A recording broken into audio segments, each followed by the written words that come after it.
तो hello student, स्वागत है आप सभी को हमारी यूट्यूब चैनल में।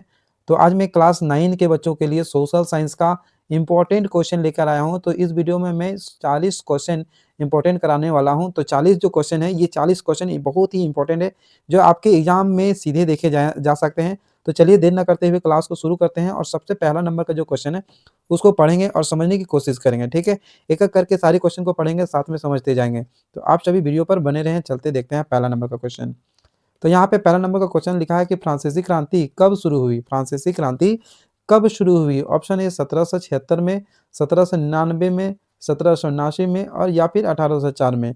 तो इस क्वेश्चन का राइट आंसर हो जाएगा आपका ऑप्शन नंबर बी, 1789 में।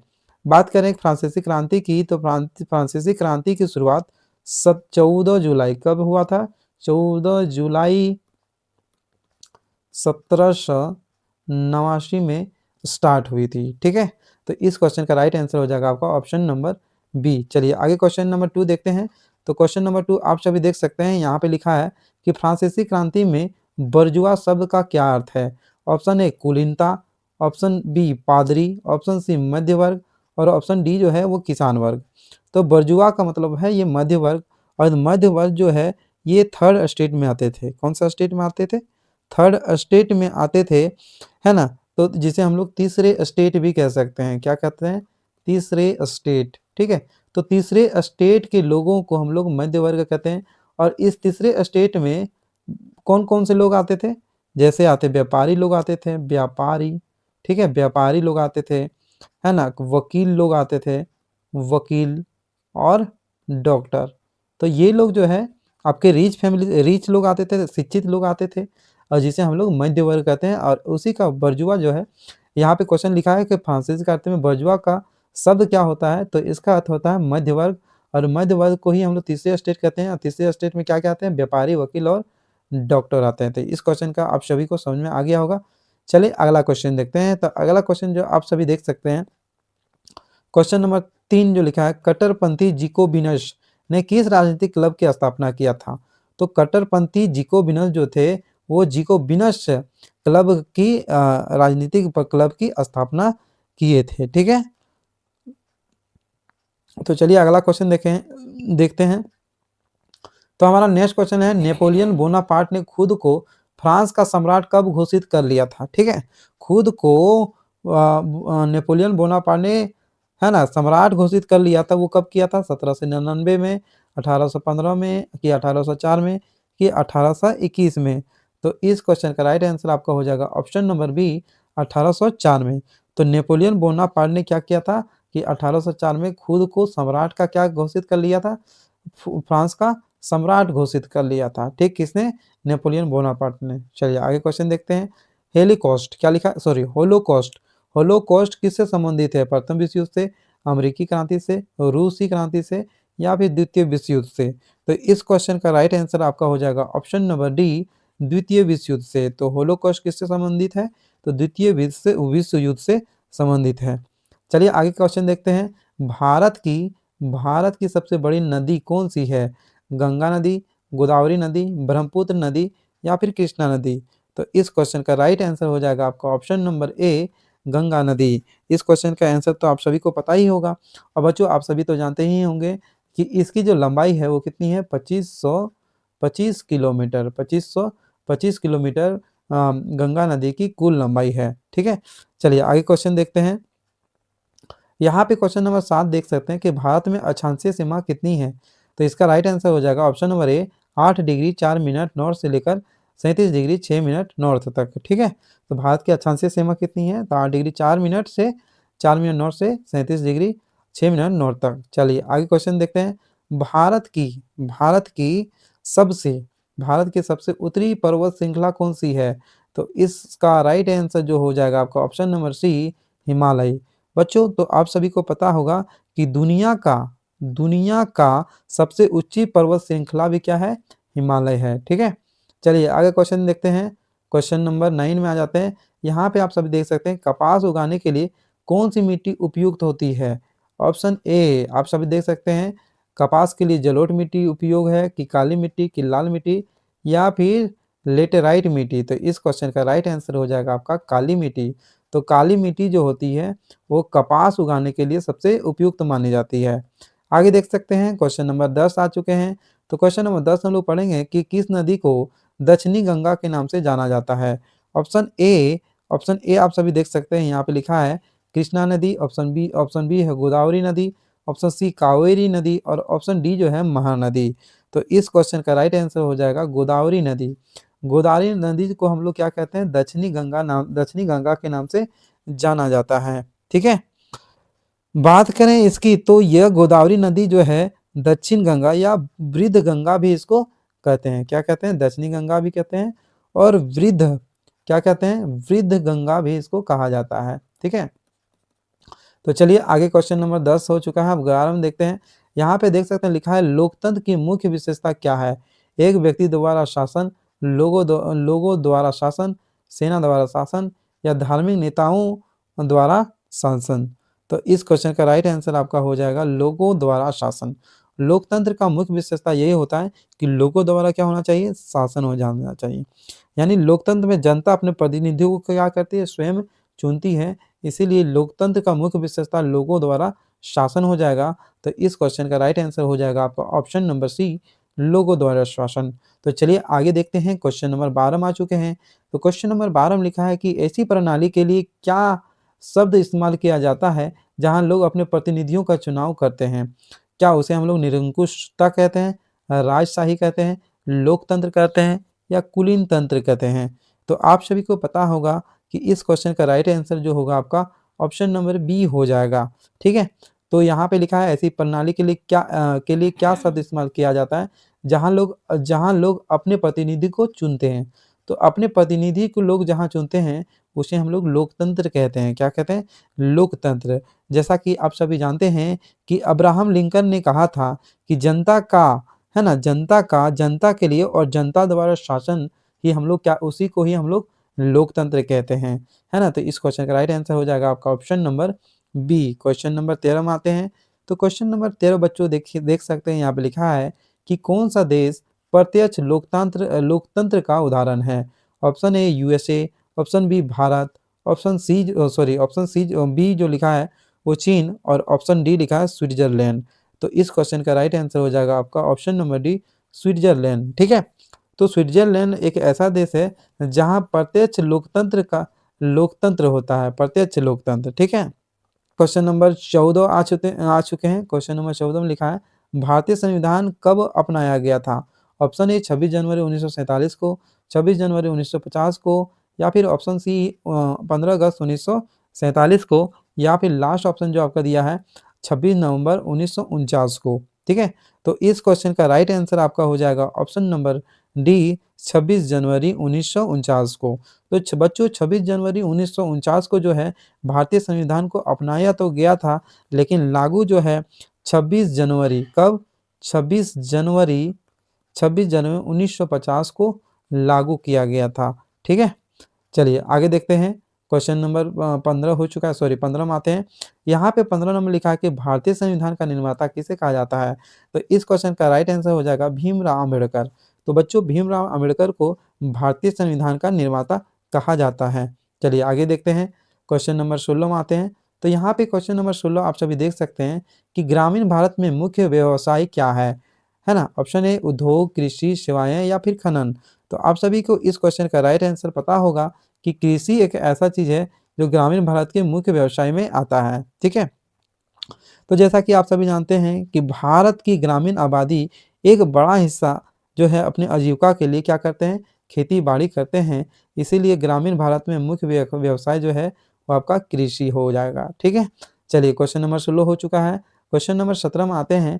यहाँ पे लिखा है वस्तुओं और सेवाओं के उत्पादन का खर्च किए गए धन को क्या कहते हैं? ऑप्शन नंबर ए आप सभी देख सकते हैं यहाँ पे लिखा है निवेश, ऑप्शन नंबर बी जो है आय और ऑप्शन नंबर सी जो है व्यय और ऑप्शन नंबर डी जो है पूंजी लिखा हुआ है। तो यहाँ पे क्वेश्चन फिर से पढ़ते हैं वस्तुओं और सेवाओं के उत्पादन का खर्च किए गए धन को क्या कहते हैं? तो इस क्वेश्चन का राइट आंसर हो जाएगा निवेश। क्या कहेंगे? निवेश। ठीक है? तो जैसा कि आप सभी जानते हैं भविष्य में लाभ कमाने या उत्पादन क्षमता बढ़ाने के उद्देश्य में खर्च किए गए धन को हम लोग क्या कहेंगे? निवेश कहेंगे। क्या कहेंगे? निवेश।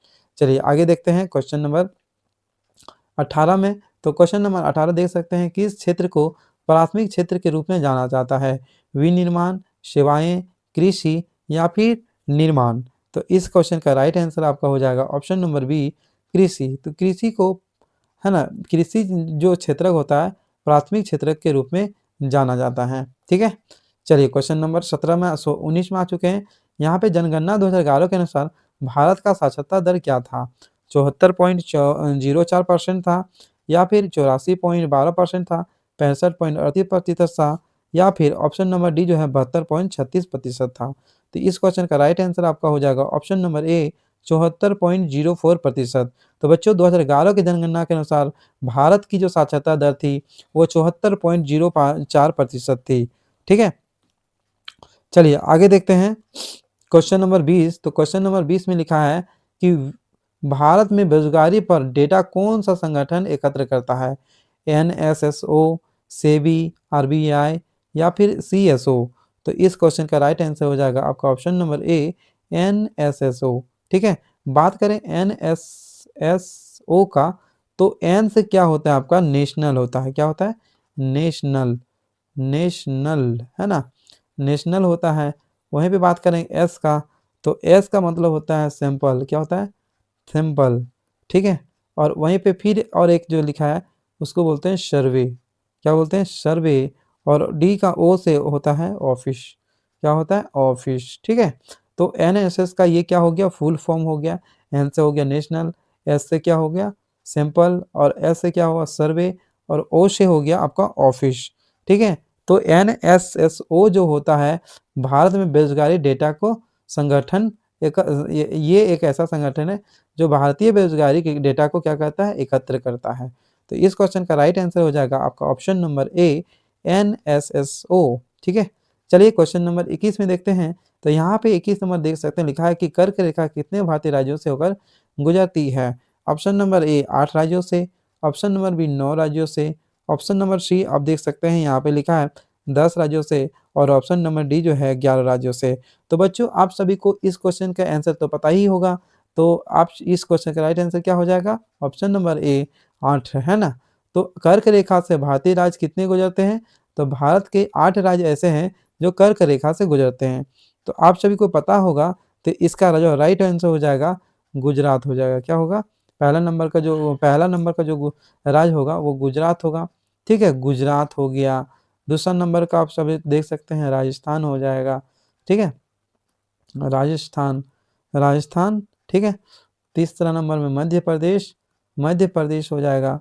चौथा नंबर की बात करें तो छत्तीसगढ़ हो जाएगा, और पाँचवा नंबर की बात करें तो झारखंड हो जाएगा, और छठा नंबर की बात करें तो पश्चिम बंगाल हो जाएगा, और सातवां नंबर की बात करें तो त्रिपुरा हो जाएगा। क्या हो जाएगा? त्रिपुरा हो जाएगा, और आठवां नंबर की बात करें तो मिजोरम हो जाएगा। ठीक है, मिजोरम होगा। चलिए, तो कौन सा ऐसा राज्य है जो कर्क रेखा से होकर गुजरते हैं? तो 8 ऐसे राज्य हैं जो कर्क रेखा से होकर गुजरते हैं। पहला नंबर गुजरात, राजस्थान, मध्य प्रदेश, छत्तीसगढ़, झारखंड, पश्चिम बंगाल, त्रिपुरा और मिजोरम। ठीक है, चलिए आगे देखते हैं। देखिए बच्चों, इसका एक ट्रिक भी है जिसको हम लोग बोलते हैं मित्र पर गमछा झार, मित्र पर गमछा झार। ठीक है, इसका ट्रिक है, ट्रिक से भी आप सभी इसको याद कर सकते हैं। चलिए क्वेश्चन नंबर 22 में आते हैं। तो क्वेश्चन नंबर 22 आप सभी देख सकते हैं, लिखा है हरित क्रांति का मुख्य उद्देश्य क्या था?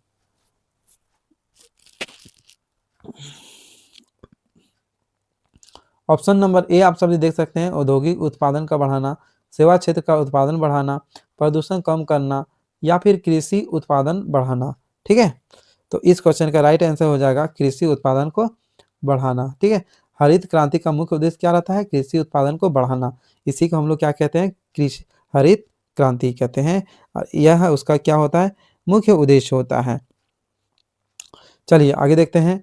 क्वेश्चन नंबर 23 आ चुके हैं। यहाँ पे क्वेश्चन नंबर 23 देख सकते हैं, कौन सा मौलिक अधिकार कानून के समझ समानता सुनिश्चित करता है?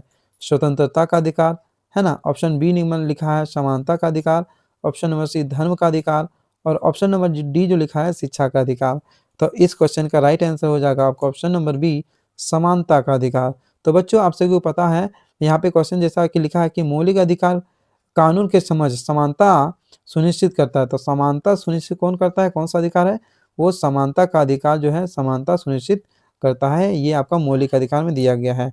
चलिए आगे देखते हैं, क्वेश्चन नंबर 24 लिखते हैं कि उन संसाधनों के लिए क्या शब्द है जिनकी पुनः पूर्ति की जा सकती है, उसे क्या, ऑप्शन नंबर ए लिखा है गैर नवीकरणीय संसाधन, जीवाश्म ईंधन, नवीकरणीय संसाधन या फिर भंडार। ठीक है, तो इस क्वेश्चन का राइट आंसर आपका हो जाएगा ऑप्शन नंबर बी, नवीकरणीय संसाधन। चलिए आगे देखते हैं, क्वेश्चन नंबर 25 आ चुके हैं। 25 में लिखा है नाजी पार्टी का प्रतीक क्या था। नाजी पार्टी, तो ये एक पार्टी का नाम है, राजनीतिक पार्टी का नाम है। इसका प्रतीक चिन्ह क्या था, हथौड़ा और दरांदी था, लाल झंडा था, तिरंगा था या फिर स्वास्तिक था। ठीक है, तो इस क्वेश्चन का राइट आंसर हो जाएगा आपका स्वास्तिक। स्वास्तिक जो था इसका प्रतीक चिन्ह था, कौन सा पार्टी था, तो नाजी पार्टी। नाजी पार्टी का प्रतीक चिन्ह क्या था, स्वास्तिक था। ठीक है, चलिए आगे देखते हैं, क्वेश्चन नंबर 26 आ चुके हैं। क्वेश्चन नंबर 26 में लिखा है कि भारत की आधिकारिक भाषा क्या है। तो आप सभी को तो पता ही होगा, तो इसका राइट आंसर क्या हो जाएगा, हिंदी। हिंदी एक ही ऐसी भाषा है जो भारत की आधिकारिक भाषा है। ठीक है, जो आपका संविधान के अनुच्छेद 343 में इसका वर्णन किया गया है। ठीक है, और ये एक देवनागरी लिपि भी है। देवनागरी लिपि भी आपका क्या है, देवनागरी लिपि भी क्या है, हिंदी है। ठीक है, चलिए आगे देखते हैं, क्वेश्चन नंबर 27 आ चुके हैं। किस घटना को प्रथम विश्व युद्ध की शुरुआत माना जाता है, हिरोशिमा पर बमबारी, है ना, पोलैंड पर आक्रमण या फिर वर्धन की लड़ाई या फिर लिखा है ऑर्कड्यूज फ्रांस की फ्रेंडिक की हत्या। ठीक है, तो आप सभी का इस क्वेश्चन का राइट आंसर हो जाएगा ऑर्कड्यूक जो था फ्रांस के फर्डिनेंड की हत्या हो गया था, और उसी समय से क्या हो गया था, भारत के प्रथम विश्व युद्ध शुरुआत हो गया था। ठीक है, तो इस क्वेश्चन का राइट आंसर आपका हो जाएगा ऑप्शन नंबर डी। चलिए क्वेश्चन नंबर 27 हो चुका है। अब क्वेश्चन नंबर 28 देखते हैं कि मिट्टी की कौन सी परत सबसे उपजाऊ माना जाता है। ऑप्शन ए ऊपरी मिट्टी माना जाता है, या फिर निचली मिट्टी माना जाता है, या फिर आधारशिला या रेगोथिलित। ठीक है, तो बच्चों आप सभी को पता ही होगा कि ऊपरी उपजाऊ के लिए ऊपरी मिट्टी का उपयोग करते हैं, और ये जो मिट्टी होती है सबसे उपजाऊ मिट्टी माना जाता है। ठीक है, तो इस क्वेश्चन का राइट आंसर हो जाएगा आपका ऑप्शन नंबर ए। चलिए आगे देखते हैं, क्वेश्चन नंबर 29। तो यहाँ पे क्वेश्चन नंबर 29 लिखा है कि भारत में कानूनों के कार्यान्वयन के लिए कौन जिम्मेवार है। ऑप्शन ए न्यायपालिका, ऑप्शन बी कार्यपालिका, ऑप्शन सी विधायिका या फिर ऑप्शन डी भी पुलिस। तो इस क्वेश्चन का राइट आंसर हो जाएगा आपका ऑप्शन नंबर बी कार्यपालिका। तो बच्चों भारत में कानूनों को कार्यान्वयन के लिए कौन जिम्मेवार है, तो कार्यपालिका इसका मुख्य जिम्मेवार माना जाता है। ठीक है, तो आप सभी जानते हैं कि कार्यपालिका में क्या क्या आते हैं, जैसे राष्ट्रपति हो गया, है ना, राष्ट्रपति हो गया, राष्ट्रपति और प्रधानमंत्री या नौकरशाही, है ना, ये जो है कार्यपालिका में आते हैं। जो विधायिका कानून बनाती है, जबकि कार्यपालिका उन्हें लागू करने का काम करती है। ठीक है, चलिए आगे करते हैं, क्वेश्चन नंबर 30 आगे हैं। ग्रामीण क्षेत्रों में ऊर्जा का प्राथमिक स्रोत क्या है, कोयला, बायोगैस, बिजली या पवन। ठीक है, तो इस क्वेश्चन का राइट आंसर हो जाएगा आपका ऑप्शन नंबर सी बायोगैस। बच्चों तो बायोगैस से जो है वो ग्रामीण क्षेत्रों में ऊर्जा का प्राथमिक स्रोत माना जाता है। चलिए आगे देखते हैं, question number 31। Wall street exchange कहाँ है, वॉल स्ट्रीट एक्सचेंज कहाँ है। ऑप्शन ए अमेरिका में है, या फिर ब्रिटेन में है, फ्रांस में है या फिर जर्मनी में है। तो इस क्वेश्चन का राइट आंसर हो जाएगा अमेरिका। तो अमेरिका में कहाँ स्थित है, तो न्यूयॉर्क में है। क्या है, न्यूयॉर्क। ठीक है, तो न्यूयॉर्क में जो है वॉल स्ट्रीट एक्सचेंज स्थित है, जो आपका अमेरिका में है। और ये जो है दुनिया का सबसे बड़ा शेयर बाजार यानी स्टॉक मार्केट है। ठीक है, चलिए आगे देखते हैं, 32 आ चुके हैं। यहाँ पे संयुक्त राज्य अमेरिका में श्वेतवासियों द्वारा खेती की कौन सी विधि अपनाई गई थी। ठीक है, तो इस क्वेश्चन का राइट आंसर आपका हो जाएगा ऑप्शन नंबर क्या हो सकता है ना, यहाँ पे स्थानांतरित खेती अपनाया गया था, कि आदिम खेती, की गहन कृषि या फिर इनमें से कोई नहीं। ठीक है, तो यह स्पष्ट नहीं कह सकते हैं, इस क्वेश्चन का राइट आंसर हमको पता नहीं है, शायद ही इसमें कन्फ्यूजन है। तो अगर यदि आप सभी को इसका आंसर पता होगा तो हमें कमेंट बॉक्स पर ज़रूर बताइएगा, ठीक है। तो चलिए आगे देखते हैं, क्वेश्चन नंबर 33 में आते हैं। तो क्वेश्चन नंबर 33 देख सकते हैं, ग्रामीणों में उत्तरी मैदान में बहने वाली हवा को क्या कहते हैं, ठीक है। तो उत्तरी मैदान में बहने वाले हवा को हम लोग लू कहते हैं। क्या कहते हैं? लू कहते हैं। और उत्तरी मैदान मतलब है कि भारत और पाकिस्तान, ठीक है। भारत और पाकिस्तान का जो लू होता है बहुत ही अधिक होता है, अत्यधिक क्या होता है, गर्म होता है ना। चलिए आगे देखते हैं, क्वेश्चन नंबर 33 हो चुका है। अब हम लोग 34 में आ चुके हैं। तो यहाँ पे 34 में लिखा है कि निम्न में कौन सा भारत के उत्तरी पश्चिमी भाग में सर्दियों के दौरान वर्षा का कारण बनता है। तो इस क्वेश्चन का राइट आंसर हो जाएगा आपका ऑप्शन नंबर सी, पश्चिमी विक्षोभ, ठीक है। तो पश्चिमी विक्षोभ जो है इस क्वेश्चन का राइट आंसर हो जाएगा। चलिए क्वेश्चन नंबर 35 में आ जाते हैं। क्वेश्चन नंबर 35 लिखा है कि प्रवास से कौन सा क्षेत्र में जनसंख्या की संख्या, वितरण और संरचना में परिवर्तन होता है ना। प्रवास से कौन सा क्षेत्र में जनसंख्या की संख्या, वितरण, संरचना में परिवर्तन होता है। प्रस्थान का क्षेत्र, प्रस्थान और आगमन दोनों का क्षेत्र, आगमन का क्षेत्र, या फिर इनमें से कोई नहीं, ठीक है। तो बच्चों इस क्वेश्चन का राइट आंसर आपका हो जाएगा ऑप्शन नंबर सी, प्रस्थान और आगमन दोनों का क्षेत्र जो है परिवर्तन माना जाता है। क्योंकि आप सभी जानते हैं कि जहाँ से कोई व्यक्ति जाता है तो उसकी संख्या क्या होती है, घट जाती है। और जहाँ पे आदमी जो है बस जाते हैं वहाँ की जनसंख्या क्या हो जाती है, बढ़ जाती है। तो इसीलिए प्रस्थान और आगमन दोनों का क्षेत्र जो है परिवर्तन हो जाता है जब हम लोग प्रवास के दौरान क्षेत्र में जनसंख्या की संख्या को वितरण और संरचना में परिवर्तन करते हैं तो, ठीक है। आगे देखते हैं, क्वेश्चन नंबर 36 आ जाते हैं। गरीबी रेखा क्या है? गरीबी रेखा क्या? ऑप्शन नंबर ए लिखा है वह रेखा जो अमीर और गरीब को अलग करती है। ऑप्शन नंबर बी लिखा है वह रेखा जो किसी क्या लिखा है, किसी देश की औसत आय को दर्शाता है। या ऑप्शन नंबर सी, बुनियादी ज़रूरतों को पूरा करने के लिए ज़रूरी आय का न्यूनतम स्तर होता है। या फिर ऑप्शन डी, आय का वह अधिकतम स्तर जिसके बाद कोई भी व्यक्ति अमीर माना जाता है। तो बच्चों इस क्वेश्चन का जो राइट आंसर हो जाएगा आपका ऑप्शन नंबर सी हो जाएगा, बुनियादी ज़रूरतों को पूरा करने के लिए ज़रूरी आय का न्यूनतम स्तर होता है। गरीबी रेखा का यही मेन उद्देश्य होता है, ठीक है। तो क्वेश्चन नंबर आप 37 में आ चुके हैं। यहाँ पे क्वेश्चन नंबर 37 लिखा हुआ है, निम्नलिखित में कौन सा संविधान सभा के सदस्य नहीं थे। Option A Mahatma Gandhi, TT Krishnamachari, option number B है राजेंद्र प्रसाद, और ऑप्शन नंबर डी है पंडित जवाहरलाल नेहरू। तो आप सभी को पता होगा कि संविधान सभा के सदस्य इनमें से कौन नहीं थे। तो ऑप्शन नंबर ए जो है महात्मा गांधी। तो बच्चों आप सभी को पता होगा कि महात्मा गांधी एक ऐसे व्यक्ति थे, है ना, जो संविधान सभा के सदस्य में शामिल नहीं थे, ठीक है। आगे देखते हैं, क्वेश्चन नंबर 38। यहाँ पे 38 देख सकते हैं कि दक्षिण अफ्रीका में रंग भेद का मतलब क्या है। रंग भेद, ऑप्शन ए लिंग, ऑप्शन बी धर्म, ऑप्शन सी जाति, या ऑप्शन नंबर डी आर्थिक स्थिति। तो इस क्वेश्चन का जो राइट आंसर हो जाएगा आपका ऑप्शन नंबर जाति, ठीक है। जाति और नस्ल के अनुसार से वहाँ पे दक्षिण अफ्रीका में रंग भेद का जो है भेदभाव चलता था, ठीक है। यानी यहाँ पे काला गोरा का बीच में क्या होता था, भेदभाव माना जाता था। और आधिकारिक या सरकारी नीति भी वहाँ पे ऐसा था, ठीक है। चलिए आगे देखते हैं, क्वेश्चन नंबर 39 कि भारतीय संविधान कब लागू हुआ था। ऑप्शन नंबर ए 26 जनवरी 1949 को, ऑप्शन नंबर बी 26 जनवरी 1950 को, ऑप्शन नंबर सी 26 जनवरी 1952 को, या ऑप्शन नंबर जी 26 जनवरी 1950 को, ठीक है। तो बच्चों आप सभी को तो पता ही होगा कि 26 जनवरी 1950 को जो है हमारे देश का जो है संविधान लागू हुआ था।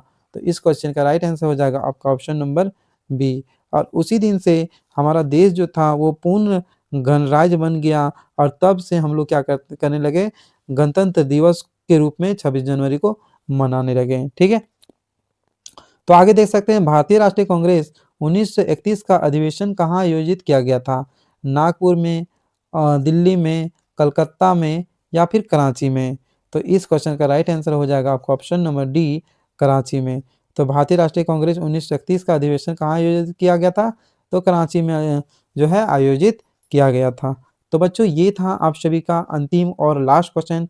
अगर यदि आप सभी को क्लास अच्छा लगा होगा तो हमारे चैनल को सब्सक्राइब कर दीजिएगा, साथ में बेल आइकन को दबाना नहीं भूलिएगा और अच्छा-सा प्यारा-सा कमेंट ज़रूर कीजिएगा। चलिए अगले वीडियो में मिलते हैं, तब तक के लिए जय हिंद, वंदे मातरम, बाय-बाय। बाप रे! ये वाला ना